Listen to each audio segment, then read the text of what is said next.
Je voudrais parler de, parmi les personnes qui sont restées des personnes loyales, je vais parler d'Ézéchias. Ézéchias, vous allez lire cela dans 2 Rois 20, versets 1 à 7. Dieu dit à son prophète Ésaïe d'aller dire à Ézéchias, Ézéchias, prépare ton testament. Ézéchias, arrange ta maison parce que Dieu a décidé que tu vas mourir. La Bible dit que Ézéchias souffrait d'un ulcère, donc d'une maladie inguérissable. Donc, certainement, c'est cette maladie-là qui devait tuer, qui devait conduire Ézéchias à la mort. Dès que Ésaïe dit cela à Ézéchias, Ésaïe sort. Ézéchias se tourne vers le mur et il commence à pleurer. Il commence à dérouler son chapelet de tout ce qu'il a fait pour Dieu. Il dit à Dieu, j'ai supprimé l'idolâtrie en Israël, j'ai abattu les poteaux sacrés, j'ai effacé la sorcellerie en Israël, j'ai rétabli le culte, j'ai ramené les sacrificateurs, les lévites dans le service de Dieu. Dieu, j'ai tellement fait de bonnes choses pour toi. Ce n'est pas normal que tu me dises que je vais mourir maintenant.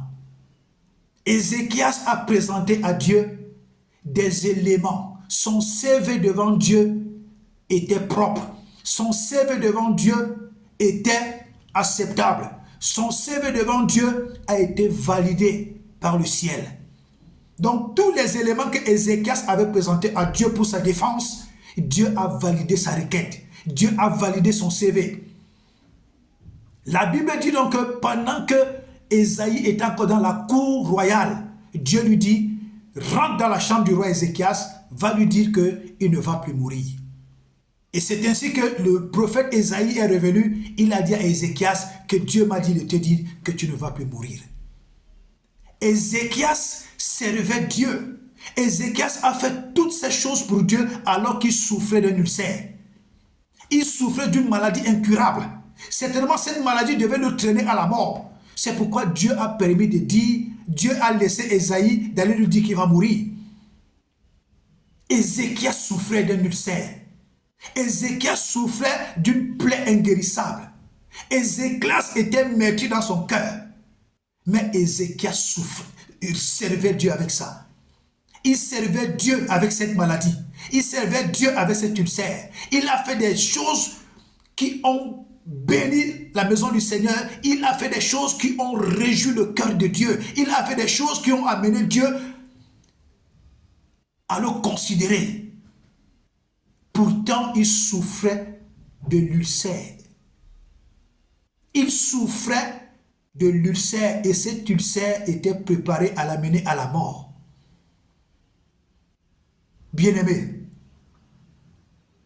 le fait que tu souffres d'une maladie, le fait que tu souffres d'une plaie, le fait que tu souffres d'un ulcère, le fait que tu souffres d'une plaie inguérissable, le fait que tu passes d'une situation, une situation que tu peux considérer d'insupportable. Mon frère, n'abandonne pas Dieu. Attache-toi davantage à Dieu. Attache-toi davantage à Jésus. Sers encore Dieu avec crainte, tremblement et détermination. Engage-toi encore, malgré cela, engage-toi encore fermement dans l'œuvre de Dieu. Et laisse Dieu gérer le reste. Prouve à Satan que malgré le fait qu'il pense qu'il peut te cribler, toi, tu ne vas jamais abandonner Dieu. Toi, tu ne vas jamais délaisser Dieu. Toi, tu vas davantage attacher à l'œuvre de Dieu. Que ton attachement à l'œuvre de Dieu, que ton attachement à Dieu suscite une jalousie amère dans le cœur du diable. Parce que le diable veut profiter de cette situation que tu traverses pour te dire que, pour te faire comprendre que Dieu est infidèle, que Dieu est méchant, que Dieu est mauvais, que Dieu n'est pas juste. C'est ça le rôle du diable. Mais toi, prouve-lui que malgré tout ce que tu ressens, malgré les situations dont tu fais face, prouve-le que l'amour que tu as encore pour Dieu est encore plus fort. Si tu aimais Dieu à 10%, aime Dieu à 100%. Alléluia. Ézéchias a servi Dieu. Ézéchias a posé des bons actes pour Dieu. Ézéchias a fait des choses dans la maison de Dieu qui ont réjoui le cœur de Dieu. Au point où quand Esaïe est venu dire au roi Ézéchias que tu vas mourir, quand il a présenté son CV à Dieu, Dieu a dit non, je valide. Je te donne encore 15 années de surplus. Bien-aimé dans le Seigneur, qu'aucune situation ne te décourage. Rien n'est impossible à Dieu. Aucune situation n'est éternelle. Comme chaque médicament a une date de péremption, c'est ainsi que chaque maladie devant Dieu a une date de péremption. Chaque situation a une date de péremption. Chaque difficulté a une date de péremption. Chaque épreuve a une date de péremption. Chaque oppression a une date de péremption. Quel qu'en soit ce que le monde des ténèbres peut dresser contre toi, tout cela a une date de péremption. Pourvu que tu restes attaché à Dieu, pourvu que tu aimes Dieu, pourvu que tu n'abandonnes pas la maison de Dieu, bien-aimé, ne va pas dans la maison de Dieu pour servir le pasteur, va servir Dieu. Va servir Dieu. Parce que le pasteur peut poser un acte qui va te bouleverser et tu vas finir par fuir l'église. Va servir Dieu. Et si tu sens que dans cette église-là, il y a des choses qui ne te donnent pas la paix, quitte. Quitte. Je te dis de quitter. Ne reste pas dans cette église alors que tu souffres dans ton cœur. Quitte. Va ailleurs. Demande à Dieu de t'orienter. C'est comme Dieu peut te dire, va rester devant la maison. Et il pourrait encore te dire, reviens à l'église. C'est comme il peut te dire, reste devant la maison. Il peut t'orienter ailleurs. Alléluia. Donc le roi Ézéchias était un modèle de loyauté. Alléluia. Alléluia. Le roi Ézéchias était fidèle. Il était intègre dans son cœur. Évite de garder le faux dans ton cœur. Évite de garder les hommes dans ton cœur. Évite de garder l'hypocrisie dans ton cœur. Tous les jours, dis à Dieu de te donner un cœur pur. Tous les jours, dis à Dieu de te donner un cœur selon son cœur. Dis à Dieu de te donner un cœur toujours soigné. Garde ton cœur plus que toute autre chose, car de lui viennent les sources de la vie. Alléluia. Ok. Nous passons au deuxième exemple. Bien-aimé, nous allons parler de Job. Job également, c'est un modèle de loyauté envers Dieu. Vous pouvez lire cela dans Job 1, verset 1 à 22 et dans Job 2, verset 1 à 10. Job avait des biens. Job était très riche. La Bible dit que Job était intègre. Job était droit. Job craignait Dieu et Job se détournait du mal. C'est ce que la Bible dit. Et c'est ce que Dieu même a reconnu lorsqu'il a répété cela à Satan. Job avait 7 fils et 3 filles, avait des grands biens. Mais nous constatons que malgré le fait que Job a été frappé, Job n'a pas abandonné le Seigneur, Job n'a pas maudit Dieu. Au contraire, son amour et sa confiance envers Dieu ont augmenté. Job n'était pas là quand Dieu et Satan traitaient leur business. Job a seulement été surpris que ses enfants sont morts, que toutes ces bêtes, tous ces biens, d'autres ont été tués, d'autres ont été volés. Beaucoup de ses serviteurs ont été tués. Comme cela ne suffisait pas dans Job 1, le diable est revenu dans Job 2 pour dire à Dieu que Dieu, non, touche le corps de Job. Ce que tu as pris là, non, c'est parce que ça ne le concerne pas directement. Touche-le directement. Job va te maudire. C'est là que Dieu envoie donc Satan dit, ne touche seulement sa peau, ne touche pas sa vie. Alléluia. Et c'est là que Job a été touché. Ah oui. À cause de quoi? À cause de la façon dont Job aimait Dieu. à cause de l'intégrité, à cause de la droiture, à cause du fait que Job craignait Dieu, à cause du fait que Job s'est détourné du mal, et à cause des bénédictions, Satan était très mécontent. Très mécontent. Parce qu'il y a des choses que Satan n'aime pas. Il y a des choses que quand Satan voit dans nos vies, il part devant le diable, il part devant Dieu pour dire à Dieu que cet enfant-là, tu vois qu'il te cède comme ça, c'est parce qu'il a ceci. C'est parce que dans sa foi, mais touche-le, tu vas voir, il va te régner, il va t'abandonner. C'est des choses qui nous arrivent aussi. Ce sont des choses qui nous arrivent aussi, bien-aimés. Ta marche avec Dieu, ta sincérité, ton honnêteté, ton intégrité, ta fidélité, ta droiture, la crainte de Dieu, le fait que tu aimes Dieu, ta vie de prière, ta vie de consécration. Oh non! Aimer la présence de Dieu, aimer la maison de Dieu, ce sont des choses que Satan n'aime pas. Et à cause de tout ça, ajouter à la petite bénédiction que Dieu nous donne d'abord, Satan va nous accuser devant Dieu. Que touche-le, tu vas voir, il va t'abandonner, il va te régner. Donc, Satan fait tout pour attaquer notre salut. Et ce sont ces éléments qui entrent en jeu pour que nous puissions parfois traverser certaines situations alors que c'est un business entre Dieu et Satan. On se retrouve dedans. Dieu veut regarder notre fidélité. Dieu veut regarder notre détermination jusqu'au bout. C'est quand nous tenons jusqu'au bout que Dieu dit à Satan, dégage. Mais si nous abandonnons, nous retournons dans le monde, c'est Satan qui va dire à Dieu, n'est-ce pas, je t'avais dit qu'il joue au malin. N'est-ce pas, je t'avais dit qu'il n'est pas vrai. Donc, bien aimé, sachons une chose, c'est qu'on ne peut pas jongler avec Dieu. Il va arriver un moment où Dieu va nous livrer entre les mains du diable pour jauger notre fidélité envers lui. Ah oui, on ne peut pas jouer au malin avec Dieu. Si tu es vrai, tu vas rester du côté de Dieu. Si tu es faux, tu vas abandonner Dieu, tu vas rentrer dans le monde. Et alors, Job, malgré tout cela, il a perdu ses enfants, il a perdu tout. Il a été touché dans sa chair. Malgré tout cela, Job n'a pas maudit Dieu. Sa femme lui dit, maudis Dieu et tu meurs. Oui, il y a des femmes comme ça. Elles veulent rester veuves joyeuses. Il y a des femmes comme ça.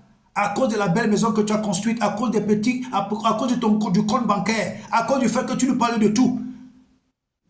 Elles pensent comment il faut que tu meurs vite.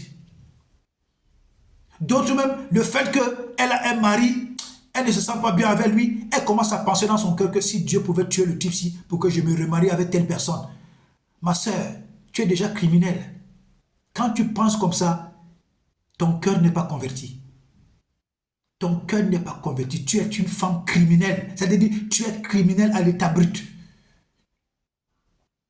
Alors la femme de Job dit à Job, maudit Dieu, tu meurs. Job dit à sa femme, jamais. Je ne vais pas tomber dans ton piège. Des amis de Job viennent.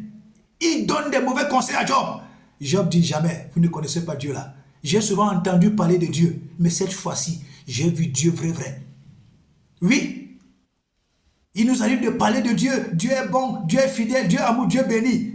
Mais Dieu nous livre entre les mains du diable pour voir quel type de langage nous allons utiliser. Eh oui, eh oui. Ah oui, c'est ça.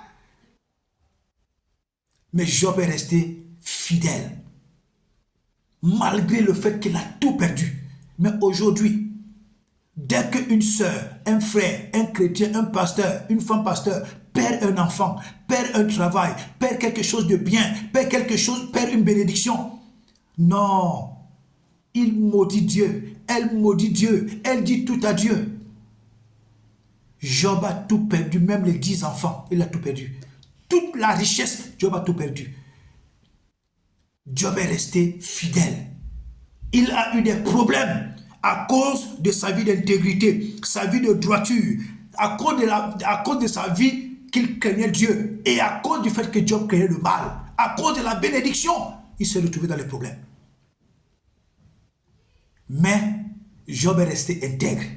Il a continué à faire confiance en Dieu, malgré les difficultés, malgré les l'épreuve, malgré la maladie, malgré les douleurs. Job est resté confiant à Dieu. Et quand vous lisez vers la fin, Job a été totalement restauré. À cause de quoi? À cause de sa fidélité, son intégrité. C'est-à-dire que Job n'a pas changé malgré le fait qu'il a tout perdu. Il n'a pas changé. Il a continué d'être intègre. Il a continué d'être droit. Il a continué de craindre Dieu. Il a continué d'éviter le mal. Et quand Dieu a vu ça, Dieu a dit à Satan, n'est-ce pas, tu as vu? Je t'ai dit que Job là, c'est mon serviteur. Et Dieu l'a restauré plus. Dieu a multiplié des bénédictions dans sa vie. Mon frère, ma soeur, la situation que tu traverses n'est pas éternelle. La situation que tu traverses n'est pas éternelle. Continue de faire confiance en Dieu. Continue de faire confiance en Jésus. Continue de faire confiance au Saint-Esprit. Continue de faire confiance à l'œuvre de Dieu. Fais l'œuvre de Dieu avec intégrité. Fais l'œuvre de Dieu avec droiture. Continue de craindre Dieu. Si tu craignais Dieu à 10%, commence à craindre Dieu à 100%. Commence à éviter le mal. Ce sont des éléments que Dieu utilise pour provoquer, pour ordonner la bénédiction de venir dans nos vies. Ce sont des choses que Dieu utilise pour multiplier des bénédictions dans nos vies. Satan est là pour nous propulser dans la bénédiction de Dieu. Satan est là pour nous conduire dans la bénédiction de Dieu. Satan est là pour nous amener la grandeur dans nos vies. Dieu laisse que des choses nous arrivent parce que ce sont des examens que Dieu utilise dans nos vies pour nous noter. Soit noter à la grandeur, soit disqualifié pour la grandeur. Alléluia. Vraiment, que Dieu te bénisse abondamment. Amen. Ok. Nous continuons. Bien-aimés dans le Seigneur, ici, je voudrais parler de l'apôtre Paul. L'apôtre Paul a été un obstacle pour le corps de Christ. Il a persécuté les chrétiens. Il a donné son vote pour la lapidation d'Étienne. Quand il se décide donc d'aller porter un coup de grâce aux chrétiens de Damas, sur le chemin, Jésus lui apparaît. Jésus le frappe d'aveuglement. Il passe des jours sans voir la lumière du jour, complètement aveugle. Quand Paul sort de cette situation, il se fait baptiser, il devient un instrument puissant entre les mains de Dieu. Quand nous lisons Acte 22, verset 3, Paul a été instruit dans l'école de Gamaliel. Quand nous lisons Acte 14, verset 8 à 20, Paul a été lapidé à Lystre.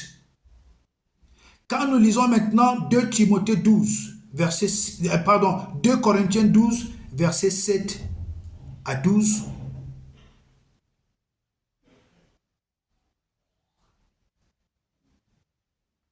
oui, là, je crois que j'ai fait une erreur. Ça, ce n'est pas ce verset qui doit aller là. Ok, continuons. Paul, le Seigneur dit que Paul va souffrir. Il a dit à Ananias, il n'a pas dit à Paul. Il a dit à Ananias, l'homme que j'ai appelé Paul là, il va souffrir pour mon œuvre. Je veux lui montrer à quel point il doit souffrir pour mon œuvre. Il n'a pas dit à Paul, il a dit à Ananias. C'est pourquoi vous allez voir dans le livre des Actes des Apôtres, à partir du premier voyage, deuxième voyage, troisième voyage missionnaire de Paul, Paul a été persécuté, Paul a été tapé, Paul a été lapidé, Paul a été menacé de mort.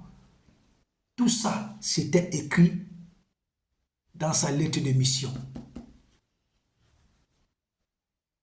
Pour clôturer tout, Dieu laisse qu'il soit frappé d'une écharde. L'apôtre Paul dit que c'est à cause de la révélation de la connaissance que Dieu lui met dans cette situation-là. Donc Paul souffrait d'un malaise, Paul souffrait d'une maladie, Paul souffrait de quelque chose qui venait le déstabiliser tout le temps. Mais Paul prêchait l'évangile avec ça. Mais Paul allait en mission avec ça. Mais Paul servait Dieu avec ça. Mais Paul était missionnaire de Christ, malgré les chartes qui le déstabilisaient de temps en temps. Frère, ne trouve pas pour raison le fait que tu as quelque chose qui va te déstabiliser. Quand tu as peu de force, va à l'église. Quand tu peux servir Dieu avec peu de force, sers-le. Parce que cette écharde est sous le contrôle de Dieu. Parce que cette situation est sous le contrôle de Dieu. Paul pouvait trouver une raison et dire que Dieu, comme tu ne veux pas me délivrer de cette écharde, moi j'abandonne l'œuvre, moi j'abandonne la mission. Non, Paul a trouvé et compris que Jésus-Christ est tout et lui il n'est rien. Que l'évangile est tout et lui il n'est rien. Que la mission est tout et lui il n'est rien. C'est pourquoi il s'est mis à la disposition totale du Seigneur Jésus. Parce qu'il savait que Jésus est capable de le guérir à tout moment, à tout instant. Donc comme Dieu a laissé cette écharde en lui, il a dit ok, malgré tout cela, je vais te servir avec cette écharde. Et Paul était puissant. Lui qui guérissait les malades, lui qui ressuscitait les morts. Il avait une écharde dans sa vie. J'écoute souvent d'autres enfants de Dieu qui disent, mais cet homme de Dieu-là, pourquoi lui il est malade? Cette femme de Dieu-là, pourquoi elle est malade? Cette femme de Dieu-là, pourquoi elle n'accouche pas? Cet homme de Dieu-là, pourquoi lui il a ceci dans sa vie? Mais qui vous a dit que parce qu'on est homme de Dieu, qu'on est Dieu? On est homme de Dieu. Donc il y a des choses que Dieu même laisse arriver dans nos vies et il connaît les raisons pour lesquelles il le permet. Oui. Il y a des choses, des infirmités que Dieu laisse dans nos vies parce que Dieu sait ce qu'il nous évite. Parce que Dieu sait ce qu'il nous évite. Parce que Dieu sait ce qu'il est en train de nous éviter. Et parce que Dieu sait les raisons pour lesquelles il laisse ces infirmités dans nos vies. Tu vas prier, tu vas prier, tu vas prier, tu vas prier comme Paul a prié. Il dit qu'il a prié 3 fois. Dieu lui a dit ma grâce te suffit. Il y a des situations dans ta vie, des infirmités dans ta vie. Tu vas prier, prier, prier, prier. Dieu ne te répond même pas. Tu vas prier, Dieu ne te répond pas. Alléluia. C'est pourquoi aujourd'hui vous allez voir, c'est certains hommes de Dieu qui gâtent certains chrétiens. Tu vas trouver un homme de Dieu qui te dit, la situation, ce n'est pas normal. Tu vas trouver un homme de Dieu qui te dit, la situation, ce n'est pas normal. Ce n'est pas normal comment? J'ai prié, prié, prié, Dieu ne m'a pas répondu. J'ai tout fait, des jeûnes, des prières et tout. Dieu ne m'a pas répondu. Et c'est certains pasteurs, certains prophètes, certains femmes pasteurs qui induisent certains enfants de Dieu en erreur. Et là, on devient infidèle, on devient adultère, on devient fornicateur. On part consulter les marabouts, on commence à se chercher des raccourcis. Pourtant, nous avons traité cette affaire avec Dieu et Dieu n'a pas parlé. Quand Dieu ne parle pas, tu te tais. Quand Dieu n'a pas donné de signes, tu te tais. Quand Dieu n'a pas encore fait le miracle, tais-toi. Tu ne sais pas ce que Dieu t'évite. Tu veux absolument avoir un travail. Quand ça tarde, tu maudis Dieu. Tu veux absolument être grosse, accoucher. Quand ça tarde, tu maudis Dieu. Tu ne trouves pas du plaisir dans la maison d'un homme, dans le foyer de quelqu'un, que ce soit un homme, que ce soit la femme. Tu ne peux pas patienter. Mais tu trouves que tu peux aller commettre l'impudicité, tu peux aller commettre l'adultère. Apprenons à être patients. Quand nous avons confiance en Dieu, confiance en Jésus, confiance au Saint-Esprit, confiance aux promesses de Dieu, quand nous prions, nous jeûnons, nous prions, et que Dieu reste calme, restons tranquilles. Restons tranquilles. Restons tranquilles. Ne forçons pas la main de Dieu. Je connais beaucoup de sœurs en Christ, beaucoup de frères en Christ qui ont forcé la main de Dieu, mais qui ont péri. Qui ont forcé la main de Dieu, mais qui ont péri. Apprenons à redevenir normal. Apprenons à dire à Dieu, Dieu, j'ai compris ton message. Tu es en train de me dire que ma grâce te suffit. Ok, c'est bon. Alléluia. Enfant de Dieu. Évitez d'écouter. Quand tu as traité une affaire avec Dieu, Dieu ne t'a pas répondu. Quand tu as traité une affaire avec Dieu, Dieu ne t'a pas manifesté le miracle. Restez tranquille. Faites attention aux faux prophètes. Je vous dis toujours, je n'aime pas cette affaire de prophétie.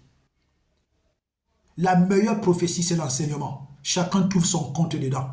Mais les prophéties où quelqu'un te dit, j'ai vu que, j'ai pensé que, j'ai rêvé que, j'ai encore cru que, ça induit en erreur.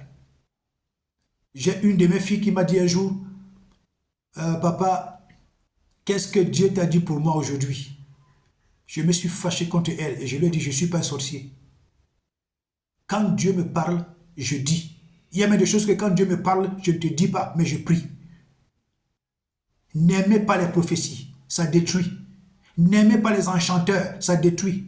N'aimez pas la divination. Aujourd'hui, ce n'est même plus les prophéties, c'est de la divination. C'est de la divination. Dieu te parlait du Promo 31. Du Promo 31, Dieu te parlait de la vie des gens. Mais tu es un sorcier. Tu pratiques de la divination. Même dans la Bible, Dieu ne parlait pas tous les jours aux prophètes. Concernant la femme tsunamite qui a perdu son enfant, qu'est-ce que l'homme de Dieu dit à Géasi?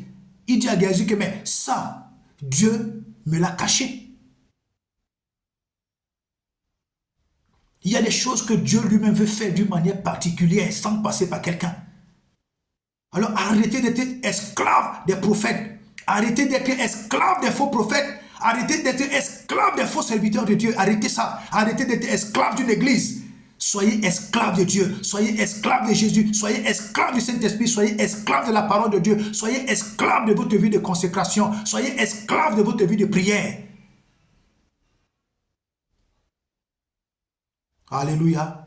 Maudit soit celui qui se confie à un homme. C'est-à-dire que maudit soit celui qui considère un homme comme son Dieu. Faites attention.